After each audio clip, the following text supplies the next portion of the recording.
ದಾದಾಯಿಸಂ 20ನೇ ಶತಮಾನದಲ್ಲಿ ಯುರೋಪ್ನಲ್ಲಿ ನಡೆದ ಕ್ರಾಂತಿಕಾರಕ ಕಲಾ ಚಳುವಳಿ.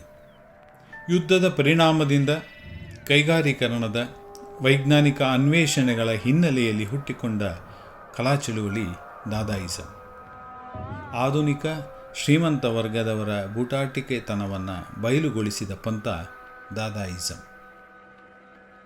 ಈ ಒಂದು ಪಂಥ ಅತಿರೇಕದ ಅಭಿವ್ಯಕ್ತಿ. ದಾದಾಯಿಸಂನ ವಿಚಾರಧಾರೆಯ ಪ್ರಕಾರ ಕಲಾವಿದ ಕಲೆ ಎಂದು ಪ್ರಕಟಿಸಿದರೆ ಯಾವುದು ಬೇಕಾದರೆ ಕಲೆಯಾಗಬಹುದು, ಎಲ್ಲವೂ ಕಲೆ, ಏನು ಅಲ್ಲದ್ದು ಕೂಡ ಕಲೆ ಎನ್ನುತ್ತಾರೆ ಇವರು. ಈ ದಾದಾಯಿಸಂ ಕಲಾ ಚಳುವಳಿ ದೃಶ್ಯಕಲೆ, ಸಾಹಿತ್ಯ, ಶಬ್ದ ಮಾಧ್ಯಮ, ಕೊಲಾಜ್, ಶಬ್ದಕಾವ್ಯ, ಶಿಲ್ಪವನ್ನು ಒಳಗೊಂಡಿದೆ. ಇದು 1913ರಲ್ಲಿ ಈ ರೀತಿಯ ನೂತನ ಅಭಿವ್ಯಕ್ತಿ ಪ್ರಾರಂಭವಾದರೂ 1916ರಿಂದ 1922ರವರೆಗೆ ಇದು ಉನ್ನತ ಮಟ್ಟದಲ್ಲಿ ಅಭಿವ್ಯಕ್ತಿಗೊಳ್ಳುತ್ತದೆ. ಇಲ್ಲಿ ಪ್ರಮುಖವಾದ ದೃಶ್ಯ ಕಲಾವಿದರು ಮಾನ್ ರೇ ಮತ್ತು ಮಾರ್ಷಲ್ ಡ್ಯೂಕೆಪ್. ಮೊದಲ ಮಹಾಯುದ್ಧದ ಮೊದಲೇ ಯುರೋಪ್ ವಾಸ್ತವಿಕವಾದವನ್ನು ಕಳೆದುಕೊಂಡು ಬಿಡುತ್ತೆ. ಐನ್ಸ್ಟೈನ್ನ ವಿಜ್ಞಾನ ಮೇಲುಗೈ ಸಾಧಿಸುತ್ತೆ. ಸಿಗ್ಮಂಡ್ ಫ್ರಾಯ್ಡ್ನ ಮನೋವಿಜ್ಞಾನ, ಸುಪ್ತ ಮನಸ್ಸಿನ ತರ್ಕ ಪ್ರಾರಂಭವಾಗಿರುತ್ತೆ.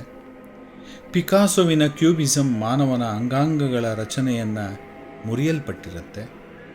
ಯುದ್ಧದ ಮನಸ್ಥಿತಿ, ಹಿಂಸೆಯ ಅನಾವರಣ, ಮುಖವಾಡವನ್ನು ಆಗಿನ ಯುವ ಕಲಾವಿದರು ದಾದಾಯಿಸಂ ರೀತಿಯ ವಿಚಾರಧಾರೆಗಳಿಂದ, ಕಲಾಭಿವ್ಯಕ್ತಿಯಿಂದ ಕ್ರಾಂತಿಕಾರಕ ಕಲಾಭಿವ್ಯಕ್ತಿಯನ್ನು ಮಾಡ್ತಾ ಬರ್ತಾರೆ.